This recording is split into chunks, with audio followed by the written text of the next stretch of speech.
자, 인사합니다. 안녕하세요. 네, 4월 달입니다. 벌써 이렇게 시간이 빠르죠. 오늘은 정책론 정리하고 투자론까지 이렇게 연결하도록 할게요. 자, 이제 볼게요. 지난주에 뭘 했던가 기억납니까? 지난주에 정책론 했었는데, 정책론은 크게 보면 4개 파트라고 있습니다. 정부가 시장에 개입하는 논리, 그 다음에 토지정책, 주택정책, 조세정책 이렇게 돼 있어요. 예, 시장의 논리를 열심히 하고 있는데 안 움직인다는 거죠. 이렇게 자, 움직이게 합시다. 자, 움직일 겁니다. 그래도 안 움직이네. 미안해요. 내가 이걸 안 했다. 미안합니다. 됐어요. 여기 온오프를 안 해가지고. 부동산 정책의 목차, 부동산 문제는 필요 없다고 그랬잖아요. 정부의 시장 개입 논리에서는 시장의 실패가 중요. 그 다음에 토지정책, 주택정책, 조세정책 이렇게 되어 있습니다. 지난주에 이 시장 개입의 논리 일부를 했었어요. 그 다음에 토지정책도 한 가지 했었는데 뭐 한가 기억납니까? 개발권 양도제 있었습니다. 예. 자, 그러면 이제 지난주에 여기 시장 개입의 논리에서 뭘 했었냐면 정부가 시장에 개입하는 이유, 필요성 3가지. 시장의 실패를 수정한다. 2번째, 사회적 목표를 달성한다. 3번째, 경기 조절에서 개입한다. 이런 거 했었어요. 그러니까 책으로, 필기노트를 기준으로 간다면, 그럼 몇 페이지부터 정책론이 되냐면, 52쪽부터인데, 52쪽에 정부의 시장 개입이 이렇게 크게 나올 겁니다. 거기서 정부의 시장 개입 필요성 1번부터 3번까지 했고, 2번, 시장 개입 방법, 이건 중요하다고 그랬죠? 직접 개입, 간접 개입, 그 다음에 토지용 규제 이렇게 나왔습니다. 자, 그거 몇 페이지에 있습니까? 53쪽 상단에 52쪽 하단부에 직접 개입의 공용, 그 다음에 공공 들어간 거 직접 개입이다. 그거 이제 암기한다고 그랬잖아요. 53쪽 가면 간접 개입 방법에 돈 나오면 간접이다. 이런 게 있고, 그거 나오면 틀리면 안 되니까 그거 반드시 하셔야 되고, 그러면은 정부와 개입이 더 나빠질 수 있다. 이걸 뭐라 했어요? 정부의 실패. 이렇게 했어요. 그리고 이제 시장의 실패 원인 1번부터 5번까지 암기하라고 했습니다. 그 중에서 중요한 것은 이제 공공재하고 외부효과인데, 이제 공공재, 했고 외부효과, 할자 외부효과. 근데 시간상 이제 외부효과를 못하고, 지난주에 토지정책 가서 개발권 양도제 했다고. 개발권 양도제 이렇게. 그 모두는 이제 외부효과 공부하고, 그 다음에 이제 토지정책으로 바로 가도록 하겠습니다. 자, 외부효과 볼까요? 외부효과는 이제 필기노트로 간다면 54쪽이 있어요. 매년 출제되는 거 아닌 것 같아요. 평균적으로 보면 2년에 한 번꼴로, 3년에 한 번꼴로 이렇게 출제됩니다. 예. 외부효과 이제 개념부터 나왔습니다. 개념은 외부효과가 나오면 반드시 시험에 출제합니다. 개념이. 그럼 외부효과가 나오면 부동산의 특성하고 한번 연결시켜 볼까요? 부동산의 특성은 부동성하고 뭐였을까요? 부동성하고 인접성이었습니다. 인접성을 다른 말로 한번 해볼까요? 인접성은 모두 다 연결되어 있다. 토지가 다 연결되어 있다. 그 뜻이거든. 그럼 토지가 연결되어 있으면 인접해 있다, 연결되어 있다. 이것을 연속된다 해서 연속성 그래요. 연속성. 그러니까 우리 시험은 이렇게 됐어요. 외부효과와 관련된 것은 부동산의 특성은 부동성하고 인접성이라고 되지 않고 연속성 이렇게 됐습니다. 연속성. 이게 부동산의 특성 중에서 외부효과와 관련된 특성입니다. 부동성하고 인접성. 자, 그럼 이제 개념의 개념. 외부효과는 이런 겁니다. 제가 올해 수업을 하면서 외부효과를 많이 생각을 해요. 이게 어떤 학원이든 간에 계속 이렇게 좀 보니까 크게 보면 뭐랄까 연세대 신분하고 좀 젊으신 분 갈등? 어떤 학원에서는 그것 가지고 싸워요.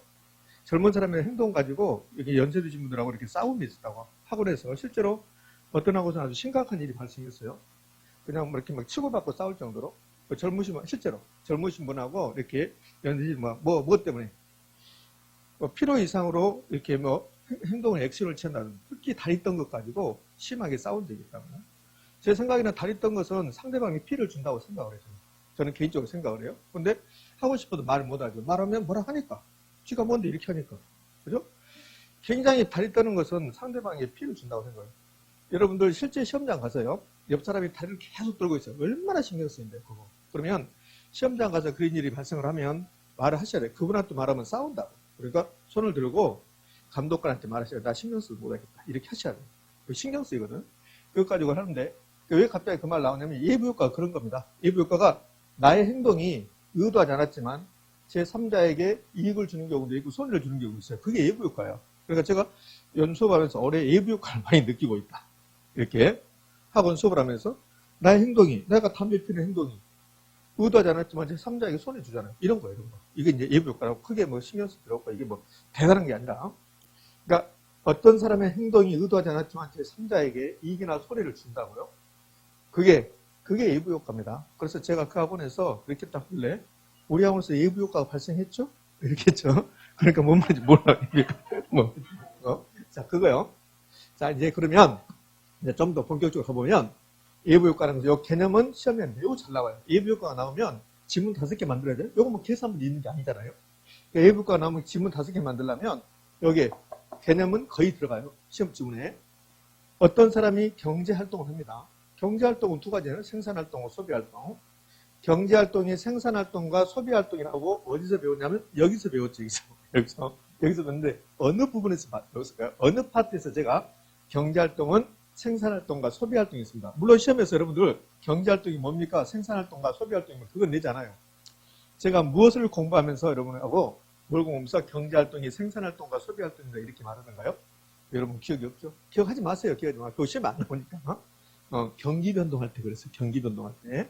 경기 변동할 때 경기가 뭡니까? 그러니까 제 친구한테 제가 경기가 뭐냐고 물어보면 제가 물어봐요. 다른 친구가 다른 친구한테 경기가 뭐냐고 물어보면 말 못한다 했잖아요. 경기가 경제활동입니다. 그럼 경제활동이 뭔데? 생산활동과 소비활동입니다. 이렇게 했었다고. 근데 부동산 경기 그러면 부동산 생산활동은 건축이고 소비활동은 거리입니다. 이렇게 했잖아요. 수요 공급입니다. 그때 했다고 그렇게. 그러면 어떤 사람이 경제활동을 한다 그러면 생산활동을 할 수도 있고 소비활동을 할 수 있습니다. 제가 오늘 아침에 오면서 실제로 다른 날보다 향수를 2번 더 뿌렸습니다. 향수 소비한 거예요. 향수 소비. 향수 소비했어요. 향수를 소비했는데 의도하지 않았지만 지하철에서 실제로 지하철에서 저 옆에 아가씨들이 유난히 많이 몰리더라고. 부담스러웠죠. 근데 그분들이 뭐 한번하고 하는데 들렸어. 아, 저 아저씨 멋지다. 그러니까 거슬린 건 아저씨라는 게 좀 거슬렸고 멋지다는 것은 좋았습니다. 이렇게. 그러니까 제가 향수 뿌렸는데 의도하지 않았지만 제 3자에게 이익을 준 거예요. 그분 아가씨들이 기분 좋았으니까. 한 아가씨 중에 그런 분이 있더라고. 아침부터 꿀꿀했는데 아저씨들이 왜 좋아졌다? 그러더라고. 집에서 꿀꿀했나 봐. 그런데 저를 때문에 좋아졌다는 소리예요. 제가 이익을 줬는데 그 아가씨 저한테 어떠한 대가도 지불하지 않았다. 이걸 내부 효과라고 해요. 그러니까 나의 행동이 다른 사람에게 이익 줄 수도 있고 손해 줄 수 있는데 거기에서 대가 주고받지 않는다. 이걸 내부 효과라고 했습니다. 그러면 소비 활동을 할 때 의도하지 않으면 제3자에게 이익 주는 경우도 있고 손해 주는 경우 있어요. 손해 주는 경우 담배 피우는 경우입니다. 담배 피우는 경우. 저는 모르겠어요. 그냥 왜 길거리에서 돌아다니면서 담배를 피우는지 모르겠지만 제가 흡연자라면 그럴 것 같아요. 흡연자라면 아니 그러면 길거리에서 담배를 피우지 어디서 피우나? 이렇게 하겠죠. 그러니까 비흡연자니까 길거리에서 담배 피우고 가는 사람들 보면 왜 저럴까? 그런 생각이 드는 거예요. 이제. 사람이 그렇게 간사한 겁니다. 제가 담배 피운 상태라면 아니 그럼 어디서 피우라고 이렇게 되겠지만 안 피우니까 그런 것 같아요. 나의 담배 피우는 소비 활동이 의도하지 않았지만 제3자에게 손해 주잖아요. 손해. 그죠? 향수 뿌리는 것이 이익 주는 거고 그러니까 나의 행동이 의도하지 않았지만 제3자에게 이익이나 손해를 주면서 거기서 대가나 보상이 주어지지 않았다. 이걸 예부 효과라고 해요.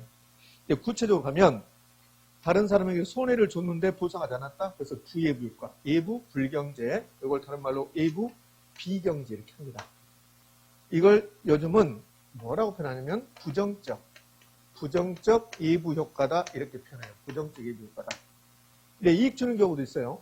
제가 이익 주는 경우가 있는데 거기서 대가 받지 않았다. 이걸 정예부 효과, 예부 경제 이걸 긍정적 예부 효과 그래요. 긍정적.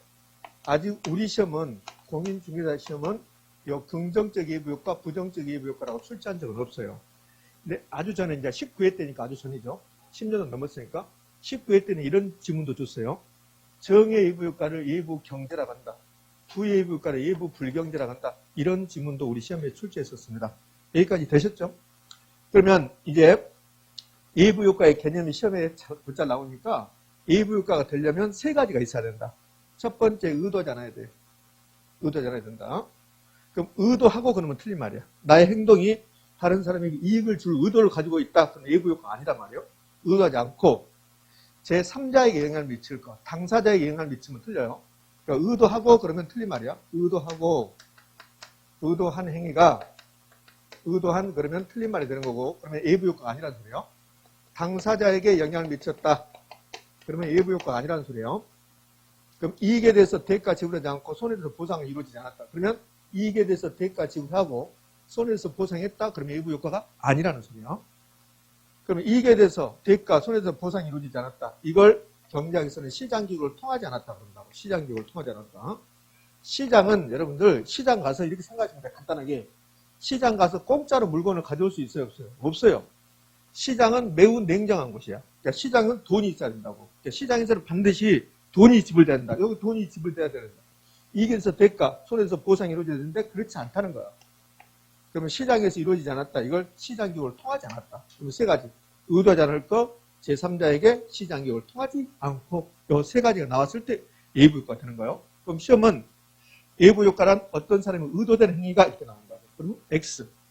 외부 효과란 어떤 사람이 의도되지 않는 행위가 당사자에게 그러면 X.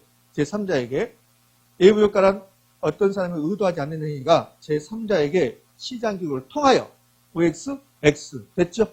시장기구를 통하여 그러면 틀린 말. 시장기구를 통했다, 통하지 않다 이런 말을 주지 않고 이제 이익에 대해서 대가나 보상이 주어지지 않았다 이렇게 한다고. 이렇게 하면 외부 효과가 된다. 네, 제가 소비활동만 소개했는데 생산활동도 있어요. 내가 생산활동하는 과정에서 제3자에게 의도하지 않는 이익이나 대가를 주면서 거기서 이익이나 손해를 주면서 거기서 대가나 보상이 이루어지지 않았다. 이것도 외부 효과예요. 그럼 외부 효과는 이렇게 나올 수 있죠. 생산활동에서 나올 수도 있고 소비활동에서 나올 수 있다. 지금 외부 효과의 개념 끝났고 세 가지 나오는 개념이고 그다음에 외부 효과를 구분해 보는 거야. 요 구분. 외부 효과는 생산활동에서 나타날 수도 있고 소비활동에 나타날 수 있다. 담배 피우는 거, 향수 뿌리는 것은 제가 소비활동만 말한 거야. 그럼 담배 피우는 것은 소비활동에서 부외부 효과. 다른 사람이 손해 줬으니까. 향수 뿌리는 것은 소비활동에서 정외부 효과. 그럼 생산활동에서 정부 나눠볼까요? 생산활동에서 정부, 생산활동에서 정외부 효과, 생산활동에서 부외부 효과 나오는데 시험은 이 중에서 4개잖아요. 외부 효과는 생산활동에서 정, 하나, 둘, 셋, 넷. 4개 이 중에서 가장 잘 나온 게 생산활동의 부외부 효과. 그럼 생산활동의 부외부 효과 가장 대표적인 게 공해산업. 공해산업, 염색공장은 의도하지 않았지만 제3자에게 손해를 준다고. 주변지역에 수질을 오염시킬 우려가 있으니까. 이런 것들이 생산활동의 부외부 효과. 그러면 생산활동의 정외부 효과에서 가장 시험에 책에서 소개할 때, 외부 효과를 소개할 때, 생산활동의 정외부 효과를 소개할 때 가장 많이 나오는 게, 양봉업자와 가수원 사이. 양봉업자가 벌꿀을 생산하는 과정에서 가수원에게 이익을 주는 거야. 그런데 거기서 대가 받지 않는다. 그게 생산활동에서 정외부 효과가 가장 많이 나오는 거예요. 자, 그럼 이제 9분까지 끝났습니다. 그러면 이제 우리가 외부 효과를 배우는 이유는 외부 효과가 있으면 시장이 실패한다고 그랬잖아요. 그 왜 시장이 실패하는가? 그걸 보러 가는 거예요. 그게 이제 내용이라고 나와요. 내용이라고. 그래서 외부 효과 내용 나와서 생산활동의 부외부가에 대해서 이렇게 쭉 설명이 이어지는 거예요. 그럼 생산활동의 부외부가 있으면 생산활동의 정외부가 있을 건데 정외부가는 공부할 필요가 없다 있습니다. 왜? 부외부가하고 전부 다 반대야. 그럼 예를 들어서 생산활동의 부외부가는 사회적 비용이 더 크다고 그랬어요. 그럼 생산활동의 정외부가는 사회적 비용하고 사적 비용 비교해서 어디가 더 클까? 사적 비용이 더 크겠죠. 전부 다 반대니까. 이렇게. 아직 설명하지 않았지만 생산활동에서 부외부가는 편익은 사적 편익과 사회적 편익 중에서 사적 편익이 더 크다. 그럼 정외부가가 발생하면 사적 편익하고 사회적 편익 중에서 어디가 더 클까? 사회적 편익이 더 크다. 그러니까 굳이 정외부가를 공부할 필요는 없다. 이렇게 됐어요. 시험도 정외부가 잘 나오는 게 아니라 부외부가 잘 나오니까. 그럼 부외부가가 가장 대표적인 게 생산활동의 부외부가 가장 대표적인 게 공해산업이죠. 그러니까 생산활동의 부외부가를 소개하면서 가장 대표적으로 나오는 게 공해산업인데 대부분이 책이 연탄공장하고 염색공장하고 목재공장 이런 예를 듭니다. 목재공장. 그럼 전부 다 공해산업이야. 그러면 저는 늘상 이런 예를 들잖아요. A라는 연탄공장이 있다. 그럼 이 A라는 연탄공장이 연탄을 만든다. 생산 과정에서 의도하지 않았지만 제3자에게 주변 사람들에게 손해를 끼친다. 그런데 거기서 보상이 이루어지지 않는다. 그래서 연탄공장이 생산활동이 부외부가요. 그럼 연탄공장이 생산활동이 부외부가인데 시험은 이렇게 된다고. 생산활동에 부의부가가 발생을 하면 그러면 사적 비용과 사회적 비용 중에서 어디가 더 큽니까? 그럼 사회적 비용이 더 큽니다. 이거 엄청 잘 나와요. 그러면 사회적 비용이 더 크니까 많이 만든다 이렇게 되거든요. 그러니까 이렇게 연결되는데 자, 제가 지금 논리적으로 설명할 건데 논리적으로 이해 안 되면 이해할 필요 없어요. 이해할 필요 없고 왜 생산활동의 부의부가는 사회적 비용이 더 큽니까? 과잉 생산됩니까? 그 이유를 우리 시험에서는 거의 모르잖아요. 결론만. 생산활동에 부의부가가 발생하면 사회적 비용이 더 큽니까? 그럼 네, 그러면 된다고. 과잉 생산됩니까? 그럼 네, 그러면 되지. 왜 그럽니까? 써보세요. 이렇게 내지 않는다고. 그러니까 제가 설명할 때 이해 안 되면 이해할 필요 없이 여러분 또 암기력은 뛰어나잖아요.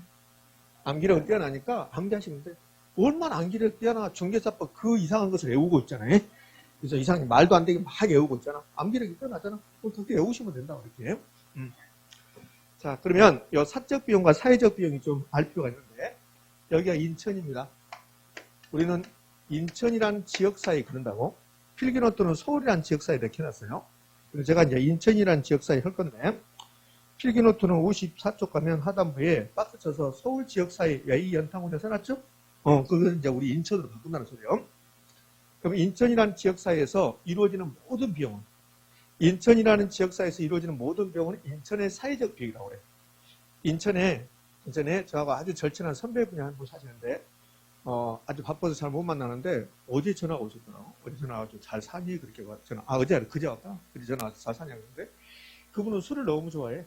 술을 너무 좋아해서 아마 술 때문에 가끔씩 뭐 뱃속이 안 좋다고 해서 병원 온다고 하고 그런다는데 근데 그분이 술을 너무 좋아해서 병원비를 가끔씩 지불한다고 배 쫙 너무 안 좋다고 해가지고 그게 사회적 비용을 증가시킨다고 해요.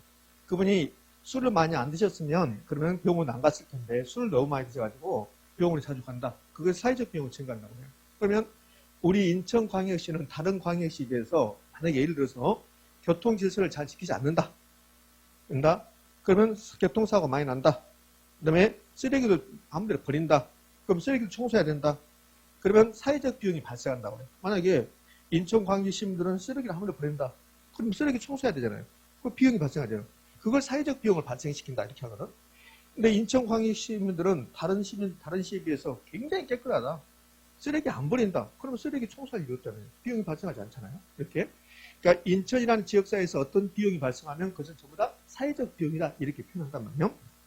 제가 인천에 살고 있어요. 인천에 주소지 두고 있습니다.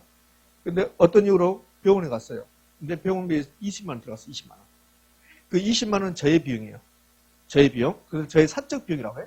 근데 그 비용을 인천이라는 지역사회에서 제가 발생시켰으니까 그것은 또 인천의 비용이에요. 그럼 여러분이 어떤 이유로 비용을 발생시켰다? 10만 원을? 그것은 여러분의 사적 비용이에요. 근데 그것은 우리 인천의 비용이라는 소리야. 의미하시죠? 사회적 비용이라는 게. 그럼 이제 얼추 이해됐을 거니까 인천에 A라는 연탄 공장이 있다. 그럼 A라는 연탄 공장에서 연탄 한 장을 만들어야 된다. 생산한다. 근데 비용을 봤더니 생산비가 연탄 하나 만들 때 생산비가 1,000원이 들어갔다. 1,000원. 그럼 연탄 하나 생산할 때 생산비 1,000원으로 끝난 게 아니라 공해를 유발시키잖아. 공해. 그 공해를 지어가는 비용을 공해 비용 200원이 들어갔다고 이제 가정을 해봐요. 이렇게. 그럼 이런 상태에서 이제 사적 비용과 사회적 비용을 비교해 보는 거예요. 그러면 사적 비용은 A라는 연탄 공장이 부담하는 비용이에요. 사적 비용은 A라는 연탄 공장이 부담하는 비용. A라는 연탄 공장은 연탄 하나 만들 때 비용을 1,200원을 발생시킵니다. 1,200원을. 이 생산비 1,000원하고 공해비용 200원. 그런데 이 공해비용을 부담한다 안 한다? 안 한다. 부의부가는 타인에게 손해를 주면서 거기서 봐요. 부의부가 여기 부의부가죠. 타인에게 손해를 주면서 보상하지 않잖아요. 그러니까 A라는 연탄 공장이 공해를 유발시키면서 공해비용 200원 부담하지 않는다.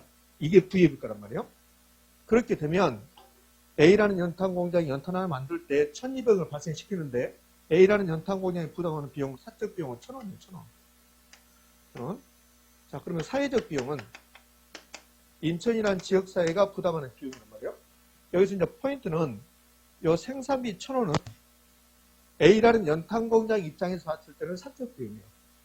근데 이 생산비 1,000원은 A라는 연탄 공장이 인천에 있으면서 발생시킨 비용이라고. 그럼 이 생산비 1,000원은 A라는 연탄 공장 입장에서는 사적 비용이지만 우리 인천 입장에서 봤을 때는 사회적 비용이 되는 거야. 그럼 이 사회적 비용은 사적 비용 1,000원에다가 그럼 여기 문제는요, 공예비용 200원. 공예비용 200원은 A라는 연탄공장은 부담하지 않아요. 그러니까 A라는 연탄공장의 사적 비용은 포함되지 않는 거야. 그럼 요 200원은 우리 인천시 전체가 부담해야 된다니까. 그럼 요 200원은 우리 인천의 사회적 비용이 포함됩니까? 사회적 비용이 포함되죠. 그래서 사회적 비용은 200원을 포함해서 1200원이 된다는 거예요. 그럼 생산 과정에서 VAB가 발생하는 재화의 생산비는 생산 과정에서 VAB가 연탄 공장은 생산 과정 VAB가죠. 재화의 생산비를 보면 사적 비용보다는 사회적 비용이 더 크다는 거지. 이거 엄청나게 잘 내죠. 그럼 어떤 식으로? 생산 과정에서 VAB가를 유발시키는 재화는 사회적 비용을 증가시킨다. OX? O. 사회적 비용을 감소시킨다라고 하는데 감소시킨다. 그냥 그저 주겠다는 소리예요. 사회적 비용을 증가시킨다. 그럼 사회적 비용을 증가시킨다. 이렇게 낼 수도 있고 구체적으로 하면 사적 비용보다 사회적 비용이 더 높다. 됐죠? 이렇게 됐습니다. 이때 사회적 비용. 이 한계란 말은 넣어도 되고 안 넣어도 되니까 신경 쓸 필요 없어요. 그러면 사회적 비용이 더 크다. 사회적 비용이 더 크다. 그러면 이유는 이제 안 물어본단 말이에요. 왜 그럽니까? 이유는 안 물어보는데 그 이유는 왜 그래요? 공예비용 200원을 A라는 연탄공장 부담하지 않기 때문에 그래요. 그럼 공예비용 200원을 A라는 연탄공장에 부담한다면, 자, 공예비용 200원을 A라는 연탄공장에 부담한다면 A라는 연탄공장의 사적 비용은 얼마요? 1200원 되는 거예요. 1200원. 부담하지 않기 때문에 1000원이 된다고. 사회적 비용은 1200원 되는 거고, 사회적 비용이 더 크다. 사회적 비용이 더 크다. 사회적 비용을 증가시킨다. 자, 편익은 비용이 5번 나오면 편익은 한 번 나올까 말한단 말이에요. 그러니까 편익은 굳이 생각할 필요 없어요. 비용하고 부동과 반대로. 자, 이제 생산량. 이 생산량이 적정한 생산량을 만들려면 시장이 실패가 아니라 시장이 성공이고, 이 생산량이 많이 만들거나 조금 만들면 그러면 시장이 실패예요. 지난주에 시장이 실패가 뭡니까? 너무 많이 만들거나 너무 조금 만들었다. 이게 시장이 실패겠잖아요. 자, 과잉 생산이라고 했네요. 자, 결론입니다. VAB가 발생하면 과잉 생산. 그래서 부잉 이렇게 한다고. 부잉, 과잉 생산요. 그럼 왜 과잉 생산됩니까는 우리 시험에서는 물어보지 않아요. 그냥 생산 과정에서 VAB가는 과잉 생산됩니까? 그러면 네, 그러면 된다고. 왜 그러는데요? 그건 안 물어보기로 했잖아요. 이러면 된다고. 안 물어보니까. 과잉 생산. 그럼 이제 과잉 생산되는데 이게 우리 시험에서 VAB가는 과잉 생산된다. 그럼 우리한테는 가장 좋은 거예요. 그걸로 끝나면 되니까. 근데 이 과잉 생산된다는 말을 이렇게 표현한다. 최적 생산량보다 많이 만들었다. 이 최적 생산량은 우리 인천에서 필요한 연탄량이야. 그럼 우리 인천에서 필요한 연탄량이 100장이다.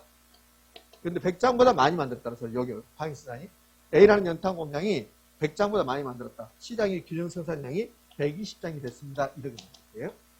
그러니까 그냥 과잉 생산 나오면 가장 좋은 건데 과잉 생산 안 나오고 생산 과정에서 VAB가 유발되면 그러면 생산량은 시장의 균형 생산량은 최적 생산량보다 더 많다. 이렇게 많다. 그러니까 여기 과잉 생산됐다 했는데 그 기준은 최적 생산량보다 많이 만들었다. 최적 생산량보다. 그걸 이제 과잉 생산 그래요. 여기에 최적 생산량보다 시장의 균형 생산이 더 많다. 여기에 힘들면 그럼 과잉 생산을 먼저 하시라고. 과잉 생산. 그러니까 과잉 생산. 그럼 생각해 봅시다. 왜 과잉 생산 됐을까요? 왜 과잉 생산 됐을까? A라는 연탄 공장이 공예비용 200원을 부담하지 않기 때문에 그래요. A라는 연탄 공장이 분명히 공예를 200원 유발시키는데 부담하지 않죠? 그래서 낮은 생산비로 만들어낸다고. 또 과잉 생산이에요. 여기 사회적 비용 1200원이 무슨 뜻이냐면 우리 인천이라는 지역사회에서 연탄 하나 만들 때 적정한 생산비가 1200원입니다. 그 말이에요. 근데 A라는 연탄 공장을 얼마 부담해요? 1000원만 부담해요. 1000원만. 그럼 생각해봐요. 1200원을 만드는 경우와 1000원 만드는 경우는 1000원으로 만들면 생산비가 낮게 만든다고. 그래서 많이 만든다. 많이. 그러니까 결국 요 많이 만든 이유는 요 200원 때문에 그래요. 요 200원. 200원을 A라는 연탄 공장에 부담하게 되면 A라는 연탄 공장의 생산비가 1200원 되는 거야. 1200원. 그러면 생산비가 증가했으니까 많이 못 만든다 소리예요. 근데 1200원을 부담한 게 아니라 1000원만 부담하고 있으니까 많이 만들 수밖에 없다는 거야. 그래서 과잉 생산인데 왜 과잉 생산 됩니까? 안 물어본다고 했잖아요. 안 물어보니까 그냥 과잉 생산만. 그러면 시장이 실패했습니까? 성공했습니까? 실패했잖아. 실패. 그럼 이렇게 시장이 실패의 근본 원인은요. 사회적 비용이 작기 때문에 그래요. 200원을 A라는 연탄 공장에 부담하지 않았기 때문에 그래요. 그럼 이제 시장이 실패했으니까요. 대책은 정부가 개입한다. 정부가 개입한다. 그럼 정부가 개입해서 200원을 A라는 연탄공장에 부담시키면 돼요. 그래서 규제해야지. 200원 세금 내세요. 중과세. 공해 유발 부담금 200원 내세요. 연탄 한 장당. 그러면 중과세, 부담금 부과 등 규제정책을 펴겠다. 그럼 규제정책을 펴면 200원을 A라는 연탄공장에 부담시키는 거야. 그럼 A라는 연탄공장이 200원을 이제 부담해야 돼. 그러면 A라는 연탄공장의 생산비는 높아지는 거야. 그럼 생산비가 높아지면 공급량은 감소하는 거야. 자, 여기서 이제 잠깐 질문해 볼게요. 지금 A라는 연탄공장에게 비용, 공예비용 200원을 지금 부과시켰어요. 세금을 부과하는, 부담금을 부과하는 200원을 부과시켰어요. A라는 연탄공장이 생산비가 높아졌어요. 그럼 공급량은 감소한다. 이건 아시겠죠? 그럼 공급량이 감소했는데 이거는 수요 공급 논리에서 공급량의 변화입니까? 공급 변화입니까? 공급 변화지. 가격이 변한 게 아니잖아. 가격이 변한 게 아니라 세금 부과 있잖아. 세금. 부담금 부과 있잖아. 가격 이외의 요인이 변했잖아요. 그러면 공급 변화지. 공급 변화니까 공급 곡선 자체가 움직이지. 그럼 공급량이 감소했다. 이건 공급 감소. 공급선이 좌측이동. 공급량의 변화면 공급선 자체가 안 움직이고 공급선 상에 점의 이동이니까 이건 공급 변화. 가격이 변한 거 아니잖아. 갑자기 분위기 좋다가 이상이 됐네. 괜한 질문을 드려서 미안합니다. 그래서 공급량의 변화, 공급 변화 구별할 수 있어야 돼. 가격 변화는 아니잖아요. 공급 변화. 공급 변화 중에서 공급 감소, 공급선 좌측 이동. 그러면 가격은 올라가. 자, 여기서 오해하시면 안 돼요. 이 가격이 올라가면 연탄 가격이 올라갔다? 뭐죠? 연탄 가격이 올라갔습니다. 이 올라간 게 연탄 가격을 너무 많이 올린 게 아니라 적정한 가격을 만들겠다는 거예요. 적정한 가격. 자, 여기 봐요. 과잉 생산됐습니다. 그럼 많이 만들면 연탄 가격이 싸게 거래된다고, 싸게.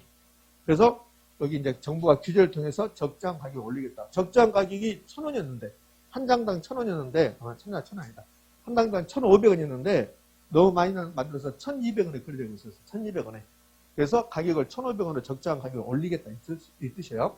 가격이 올라가면 안 좋은데 그게 아니고, 그 정도까지는 안 물어봅니다. 단지 생산 과정에서 부의비가 발생에 대해서 정부가 규제하면 가격은 어떻게 됩니까? 가격이 올라갑니다. 이렇게 치면 돼요.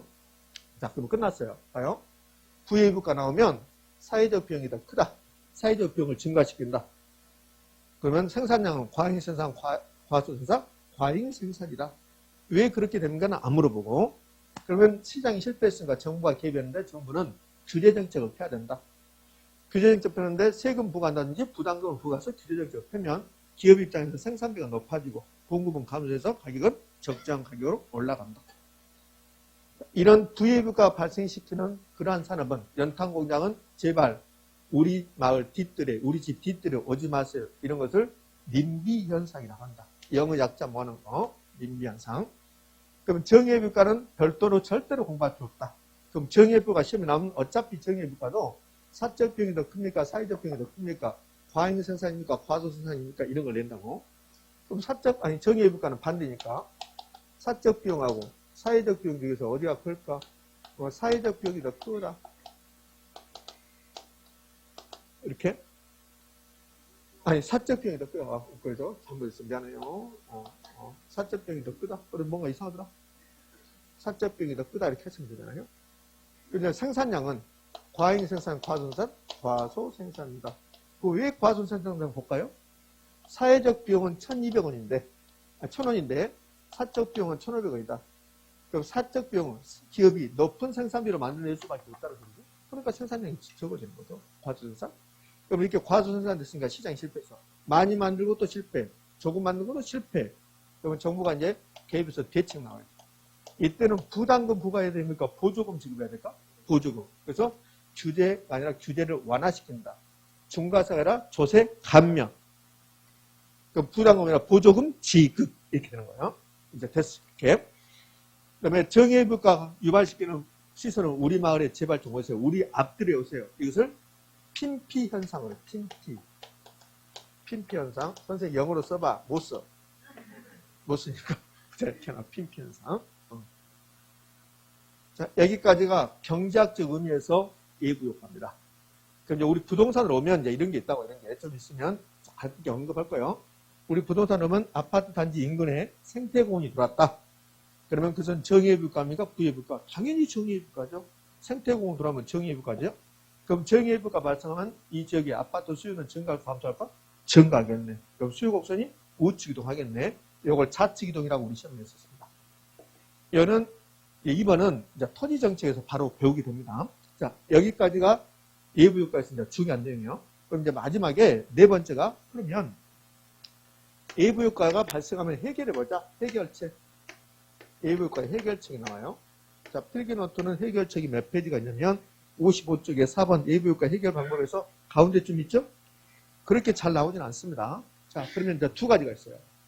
예부 효과 해결하는 방법은 첫 번째 정부가 개입하는 방법. 정부의 개입. 정부의 시장 개입이 있습니다. 우리는 배웠잖아요. 예부 효과, 공공재로 인한 시장의 실패를 수정해서 정부가 개입한다. 그럼 여기는 지금 생산활동에서 부예부가 발생했습니다. 과잉 생산 시장이 실패했습니다. 그럼 대책, 정부가 개입했죠? 개입했는데 어떻게 개입했습니까? 세금 부과 했다. 중과세 했다. 정부가 개입했다. 정부가 개입. 정부가 개입해서 여기 예부가 해결하겠다. 그럼 정부가 개입하는 방법이 있고, 그럼 정부 개입 없이 해결할 수 있을까? 있어요.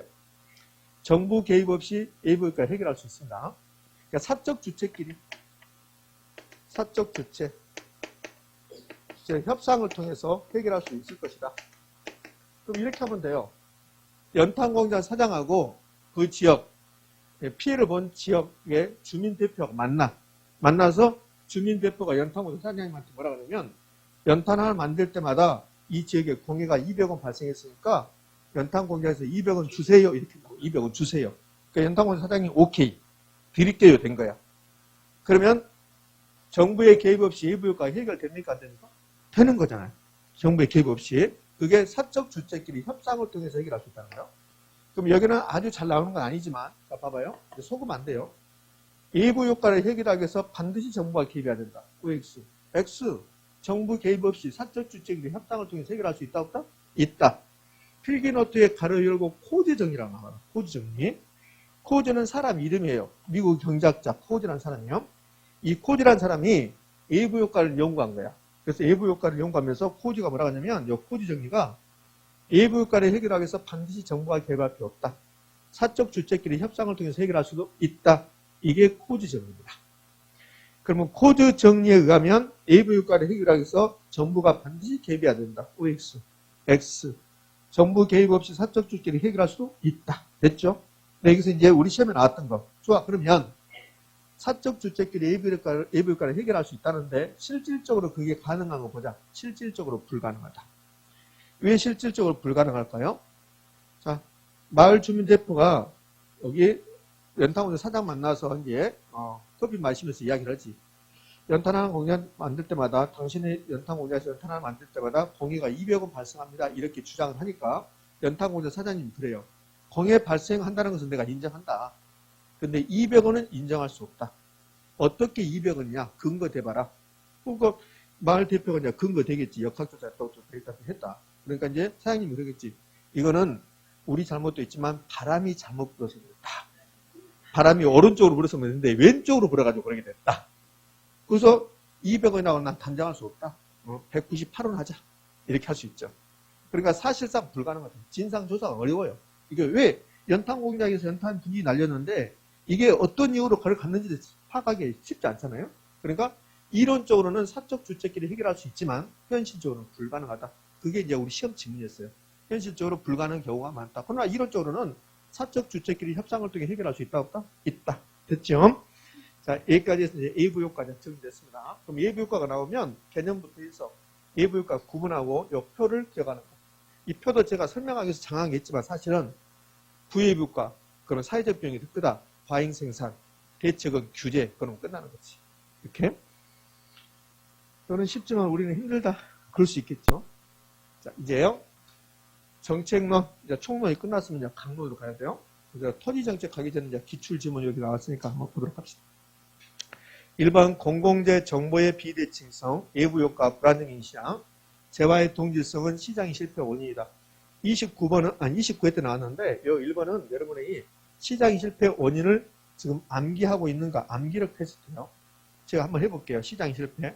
시장의 불안전성, 불안전 경쟁, 독점, 과점, 독점적 경쟁, 공급 독점, 규모 경제, 비용 체감 산업, 공공재, 가로 열고 무임승차, 외부 효과, 정외부 효과, 부외부 효과 어떤 게 나와도 상관없고 정보의 비대칭성, 정보의 불안전성, 역선택, 도덕 중의. 선생님 너무 잘해. 짝짝짝짝짝. 그치? 그거 암기하는가 보는 거예요. 암기하는가. 그리고 여기에 1번 지문은 여기 지문이 아니라 이게 단독 문제 있어요. 다음 중 시장의 실패와 관련 없는 거. 1번 공공재, 2번 정보의 비대칭성, 3번 외부 효과, 4번 불안정 시장, 5번 재화의 동질성. 재화의 동질성이 완전 경쟁 시장이야. 요 재화의 동질성은 시장의 실패가 아니라고. 그때 답은 이제 재화의 동질성이 있는데 이걸 내가 지문 만들었잖아요. 그럼 여기 전부 다 시장의 실패 원인 그러면 올까 있을까? X죠. 요거는 시장의 실패 원인이 아니기 때문에 그래요. 여기 이제 불자를 빼고 완전 경쟁이라고 해서 2번인가 답이 됐고, 정보의 비대칭성인데 B자 빼고 정보의 대칭성이라고 해서 또 답이 됐고, 이렇게. 자, 2번 공공재를 시장이 맡기면 필요한 양만큼 충분하게 생산된다. 뭐로 X? X. 공공재는 과소 생산. 자, 3, 4, 5가 예부 효과니까 볼까요? 3번. 부예부가 발생하는 재화의 경우 시장에 맡겨두면 지나치게 많이 생산될 수 있다. 과잉 생산. 5. 4번. 부예부가는 사회가 부담한 비용을 감소시킨다. 말도 안 돼. 증가시킨다. X. 5번. 부예부가 발생시키게 되면, 하게 되면, 이게 나왔잖아요. 법적 비용, 진상조사의 어려움 등으로 인해 당사자 간의 해결이 곤란한 경우가 많다. 맞죠? 5. 그러니까 현실적으로는 거의 불가능하지만 이론적으로는 가능도하다. 이제 토지정책으로 갑니다. 제가 또 오늘 바쁘네요. 좀 빨리 가야 되니까. 오후 3시에 원장님께서 또 수업이 있다대요. 안 되신 분들은 민법 같은 게 처음 지금 어찌지 얼마 안 돼가지고 힘드시면 자주 듣는 게 중요해요. 처음에는 자주 듣는 게 중요하다고. 민법 용어가 얼마나 힘들어요. 민법 용어가 너무 힘드니까 처음에는 자주 듣는 게 중요하니까 내가 2시간 동안 내가 혼자 공부해야 되겠다. 그렇게 해서 그 진도를 따라갈 수 있으면 하시고 그렇지 않으면 자주 듣는 게 훨씬 더 중요합니다. 처음 하신 분들은 선생님 나는 작년 11월 달부터 왔는데요. 그러면 민법이 그래도 약하는 용어는 알겠죠? 그러면 혼자 할 수는 있지만 그렇지 않다면 자주 들어보시는 게 좋을 것 같아요. 자, 토지정책으로 갑니다. 선생님 나는 개론을 하고 싶어. 아니 개론은 바빠서 민법이 토지정책. 토지정책은 55쪽부터 있네요. 너무 걱정하지 마세요. 걱정하지 말고 점수는 잘 안 나와. 모의고사도 잘 안 나오는데 어느 순간에 꾸준히 반복적으로 하다 보면 올라가게 돼 있으니까 너무 걱정하지 말고 안 되신 분들은 저게 이야기하면 막 눈이 해갖고 막 본다 이렇게 봐가지고 꼭 그렇게 할 것처럼. 근데 안 하지. 그래도 제가 하는 것처럼 제가 하는 말처럼 한번 시행을 해보시라고요. 안 되면 그냥 기출 문제만 계속 봐. 기출 문제만. 뭐라고 하고 있는가. 오늘 예부효과 배웠죠. 예부효과에서 뭐라고 출제하고 있는가 그거 보라고. 거의 비슷하게 출제하니까 그렇게 하시면 돼요. 자, 지역지구제 갑니다. 토지정책. 토지정책에서 공부하는 스타일 패턴. 토지정책은 엄청나게 많아. 엄청나게 많은데 이걸 다 공부할 수 없잖아요. 저보다는 내일 우리 공법 선생님께서 토지정책은 저보다 훨씬 더 많이 한다고. 공법 선생님께서 하신 말 90%가 토지정책. 나머지 10%는 나머지 5%는 주택정책. 나머지 5%는 잡다. 그러니까 공법 선생님께서 하신 말들이 거의 대부분이 토지정책이다 이렇게 생각하시면 돼요. 그럼 이제 우리 부동산의 결혼 입장에서 토지정책은 단독문제. 이 단독문제로 나올 수 있는 게 3가지밖에 없어요.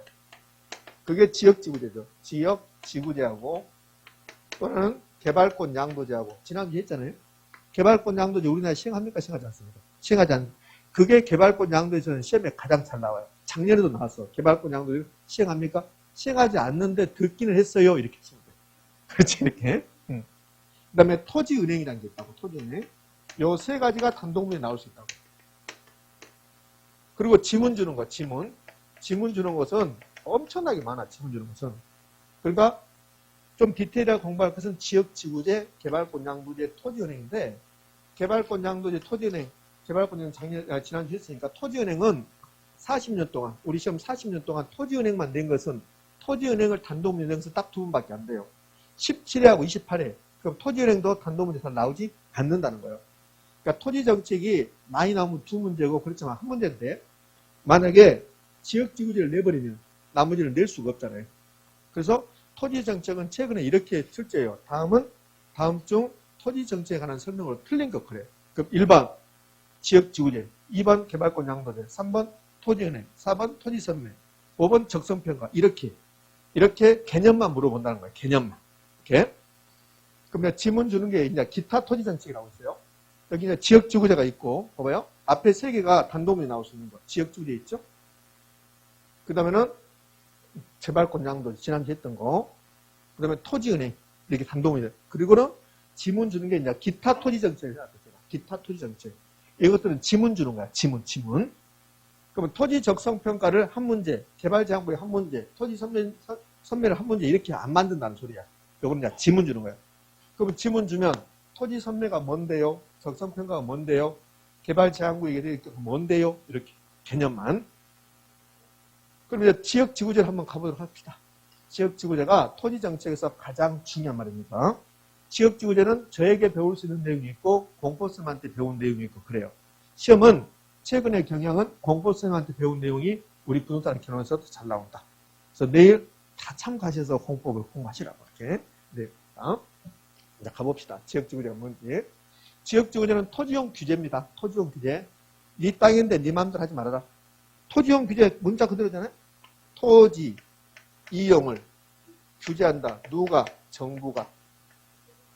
내 땅인데 내 땅인데 내 마음대로 하지 마라. 토지용 규제. 이게 지역지구제요. 지역지구제는 국가가 시행하는 정책인데 근데 지역지구제는 근거가 있죠. 근거. 법적 근거. 지역지구제는 무슨 법에 의해서 지역지구제가 시행됩니까? 국토의 계획 및 이용에 관한 법률에서. 그래서 지역지구제 이렇게 표현해요. 지역지구제는 법적, 행정적 조치다 이렇게 나오고 법적 조치란 말은 법의 근거를 두고 있다. 행정적 조치란 말은 국가가 하는 것이지 사인이 하는 것은 아니다. 이렇게. 자, 그럼 이제 지역지구제를 좀 더 구체적으로 한번 해볼게요. 저는 지역지구제라 하지만 우리 공법 선생님께서는 지역지구제를 않고 용도지역, 용도지구, 용도구역 그래요. 그게 지역지구제입니다. 지역지구제. 그럼 지역지구제가 왜 시행되는가를 볼 건데 부동산의 개론에서는 이 말이 지역지구제는 가장 중요한 말이에요. 구역국가를 지역을 가면 싶습니다. 이게 한 7, 8번 나와요. 사적 주체에게 토지용을 맡깁시다. 자, 여기 이제 그림을 제가 그릴 건데 요 A라는 지역이 있는데 A라는 지역은 토지를 개발해야 될지 보존해야 될지 이런 거 판단해봐요. 여러분이 한번 판단해보라고. 이렇게 이제 호수가 있어요. 호수. 이렇게 하천이 멋지게 흘러갑니다. 그리고 중국의 계림보다 훨씬 더 멋진 이렇게 산수가 있어요. 중국 계림이 천하 제1경이라고 하잖아요. 가장 좋은 풍경이라고 하는데 그보다 훨씬 더 멋있는 지금 우리 지역이 있어요. 양평 쪽에 이렇게. 그다음에 여기 농지가 있고 이렇게 있어요.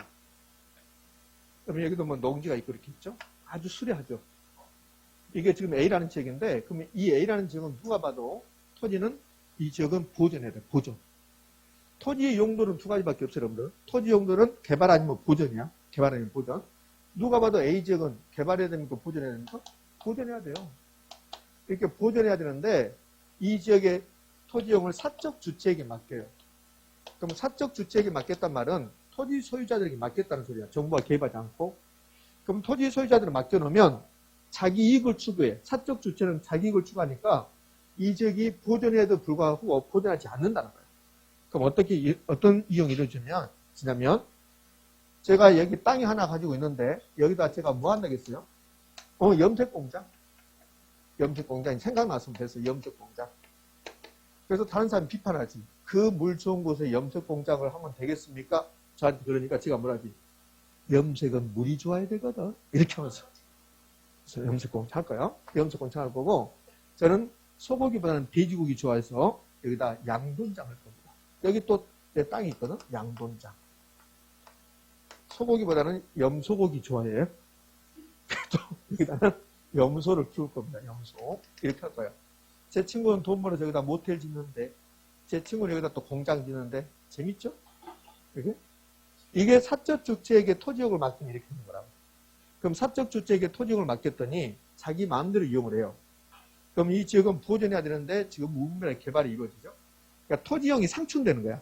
농민들하고 양돈장하고 모텔하고 이게 토지형이 상충되죠. 예? 이걸 VAB가 발생했다고. VAB가. 그럼 VAB가 발생했습니다. 그 VAB가는 자원 배분이 효율적입니까? 비효율적입니까? 비효율적이잖아요. 여기는 토지라는 자원을 보존해야 되는데 무분별하게 개발하고 있다고. 그럼 토지 자원을 비효율적으로 이용하고요. 보존해야 될 것을 개발하면 비효율적. 그럼 VAB가 발생했다? 자원 배분의 비효율성. 이걸 뭐라고 그래요? VAB가 발생했습니다. 자원 배분 비효율성. 시장이 실패했습니다. 토지 시장이 실패했습니다.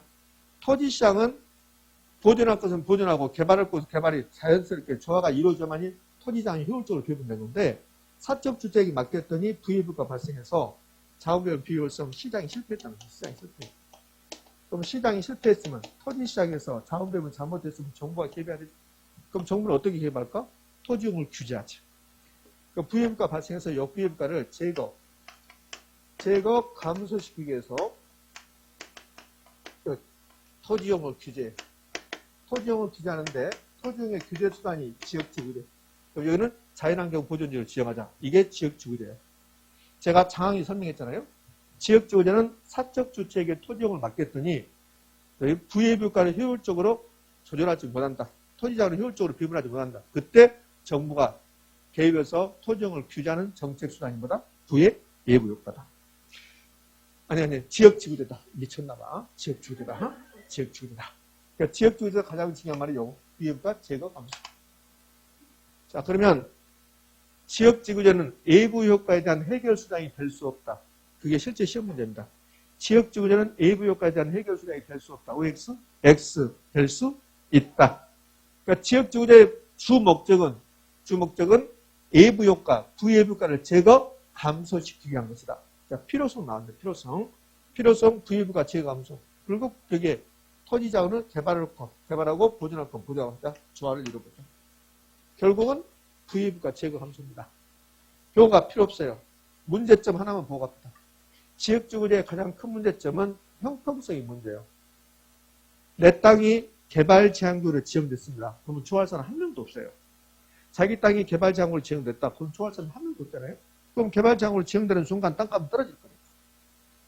그런데 내 땅이 자연환경 보존지였는데 거기다가 건설한대.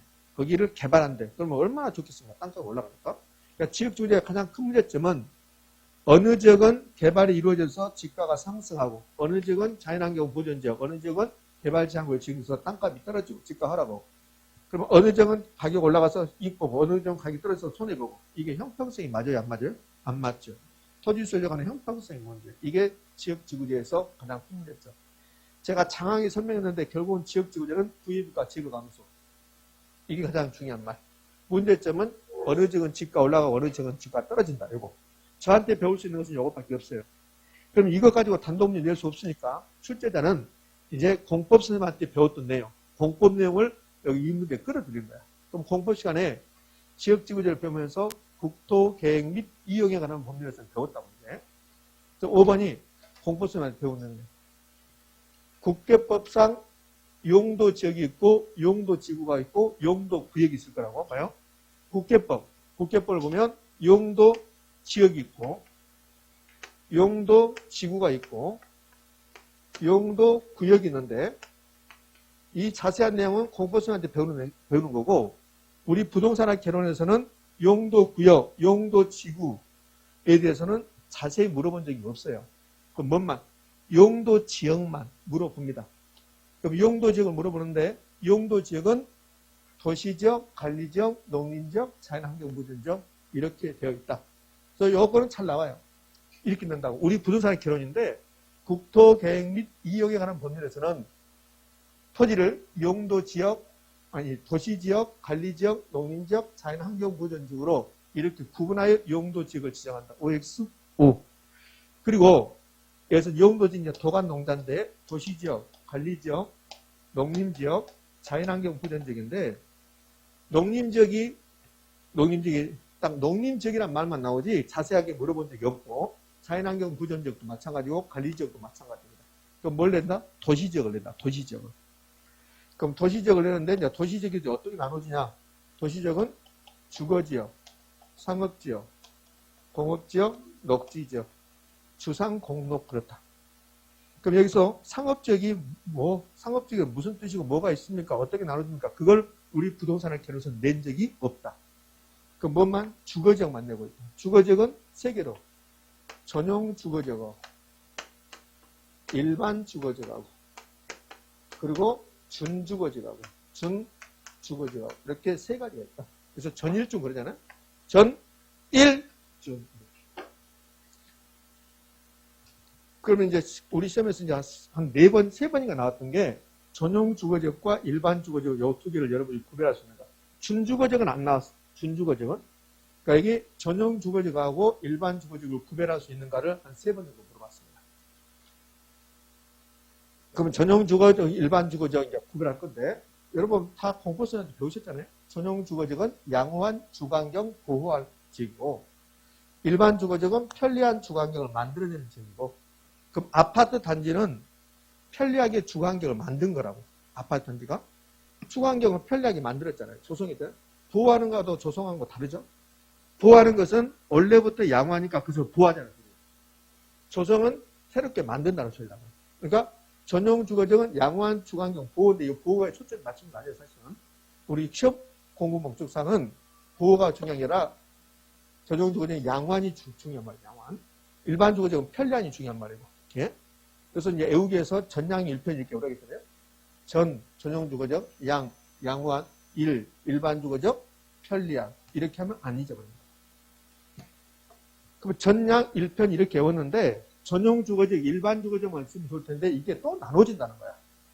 전용 주거지역은 1종, 2종으로 나눠지고 일반 주거지역은 이렇게 3개로 나눠지고 또 나눠져서 전용 주거지역은 1종, 2종 있는데 1종, 2종 그럼 앞에 1종, 2종 빼버리면 전용 주거지역이니까 양호한이 나옵니다. 1종, 2종은 어떤 차이가 있는가? 1종, 1, 하나 단독주택 2, 2개 이상 공동주택 됐죠? 그러니까 제1종 전용 주거지역은 단독주택 중심의 양호한 주거환경 보호 2종은 공동주택 중심의 양호한 주거환경 보호 근데 일반 주거지역은 몇 개 나눠져요? 3개로 1종, 2종, 3종 필기노트는 그냥 1종, 2종, 3종은 3개로 나눠진다고 써놨어요.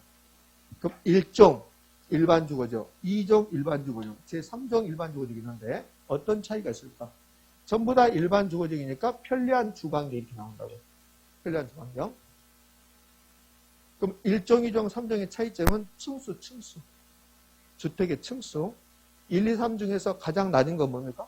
1 그래서 저층 중심이고 3이 가장 높죠? 2는 가운데죠? 중층 가운데 중 3은 중고층 끝. 아직 요거는 이제 안 물어봤죠? 1종, 2종 전용 주거지역 1, 2종 전용 주거지역의 차이점 물어봤지만 제1종 일반 주거지역과 제3종 일반 주거지역 어떤 차이가 있습니까? 그것은 물어보지 않았다. 이제 거의 다 끝나갔어요. 그러면 주거지역만 봤는데 아니 도시지역 중에서 주거지역만 봤는데 그럼 상업지역도 있잖아요. 상업지역. 아직 상업지역은 시험에 내지 않았습니다. 그럼 상업지역은 중심 상업지역이 있고 일반 상업지역이 있고 유통 상업지역이 있고 근린 상업지역이 있고 맞습니까? 이렇게. 그다음 이제 공업지역 해볼게요. 공업지역은 전일종 전용 공업지역이 있고 일반 공업지역이 있고 준공업지역이 있고 자 공법에서는 전용 공업지역과 일반 공업지역과 준공업지역이 어떤 차이가 있는가 공법에서는 하셔야 돼요. 부동산의 개론에서는 거기까지는 할 필요 없어요. 선생님 니 모르니까 그래 얘 몰라요. 모른다고 몰라서 하는 거야. 전용 공업지역 중하공업 일단 여러분도 모르네 여러분도 중하공업 자 그러면 여기 봐요. 여기 주거지역이 있어요. 주거지역 녹지지역이 뭐냐고 물어볼 것 같아요? 여러분들? 우리 부동산에 끼려서 녹지지역이 뭐냐고 물어볼까요? 안 물어봐. 부동산에 끼려서 녹지지역을 물어볼 일이 없다. 그러니까 녹지지역은 알 필요도 없다. 그냥 도시지역 안에 녹지지역이 있다. 도움 마시면 돼요. 녹지지역은 뭐 생산 녹지, 자연 녹지, 보존 녹지 그러잖아요. 지금 녹지 지역에서 물어볼 일이 없어요. 녹지 지역 묻는데 도시인데 풀 있는 곳이 녹지 지역이 뭐예요? 이렇게. 아, 그래요. 도시 지역인데 풀이 있다. 녹지 지역이요. 근데 풀인데 쌀이 쌀나무 벼다. 그거 뭐예요? 생산 녹지. 그럼 끝나죠. 네? 자, 주거 지역입니다. 주거 지역은 전일준이네. 전용 주거죠, 일반 주거죠, 준주거죠. 제가 이제 이 말을 이렇게 써준 이유는 딱 한 가지 하고 싶은 거예요. 뭘 하고 싶냐면 준주거지역에 주거지역에 준주거지역이 있다는 거. 공업지역에 준공업지역이 있다는 거. 상업지역에 준상업지역이 있어요, 없어요? 없어요. 최근에 감정평가사 시험에서 뭐라고 그랬냐면 여기에 박스를 준다고.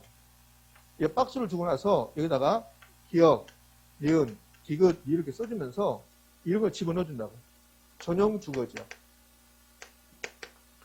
지역, 준공업지역, 준상업지역 이런 식으로 주면서 다음 중 국토의 계획 및 이용에 관한 법률에서 용도지역이 아닌 것 그랬다고. 그럼 준상업지역은 용도지역입니까 아닙니까? 아니라는 거예요. 준주거지역이 있고 준공업지역이 있는데 준상업지역이라는 건 있다 없다? 없다. 그걸 이야기하기 위해서 제가 이렇게 복잡을 한 거라고. 준상업지역이 있다 없다? 없다. 준주거지역과 준공업지역이 있다. 준상업지역은 없다. 됐죠? 준상업지역이 없는 거요. 준이 오빠만 있지. 준이 오빠만. 준이 오빠는 있어도 준상업지역이 없다. 그거 하나 들어갔으면 되겠네요. 자, 미진하지만 여기까지 해서 이제 지역지구자가 끝났어요. 그럼 지역지구자가 끝나고 나면 그럼 여러분들 이제 지역지구자 공부할 때 저에게 배우는 게 부예비과 제거함수시킨다. 그거 하고 그다음에 공법 선생님한테 배웠던 내용 이런 내용 정도 이 정도 더 깊은 내용은 공법에서 나오는 거지 우리 시험에서 안 나오니까 이 정도까지 하시면 될 것 같아요. 그럼 이거 끝나고 나면 그럼 이제 여기 기출지문이 나왔으니까 여기까지 보고 쉬었다 할게요. 실시간이 지났는데 자 봅시다. 여기까지.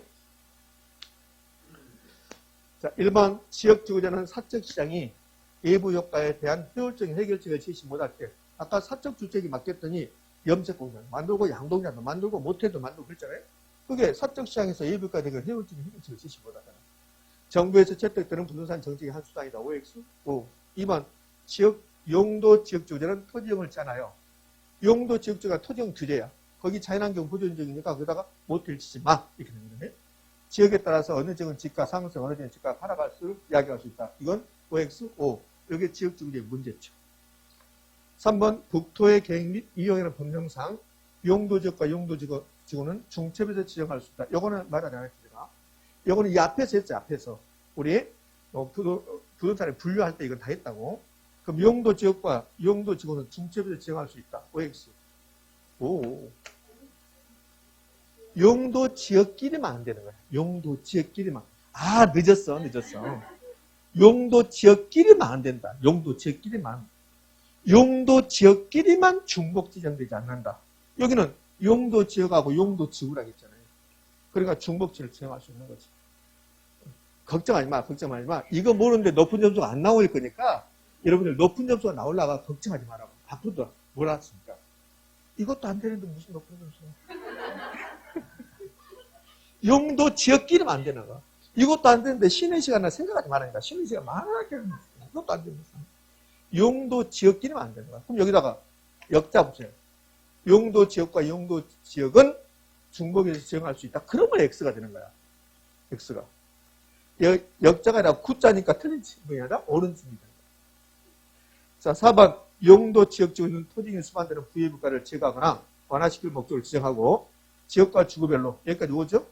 그럼 지역과 지구별로 주거지역, 상업지역, 공업지역 뭐 지구는 용도지구, 방화지구, 방제지구 뭐 이런 거 있잖아요. 물론 건축물의 용도, 종류 및 규모 등을 제한하고 있다.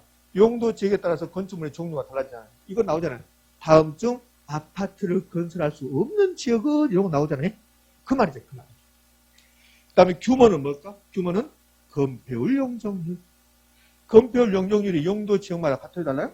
다르잖아요. 달라. 그러니까 이 말은 용도 지역별로, 용도 지구별로 건축물의 용도도 다르고 규모도 다르고 그렇게 제한하고 있다는 거죠. 국가가. 은하셨죠? 이렇게 됐습니다. 자, 여기까지 끝내고 이제 쉬었다가 토지정책 마무리하고 주택정책 가도록 할게요. 쉬었던 치.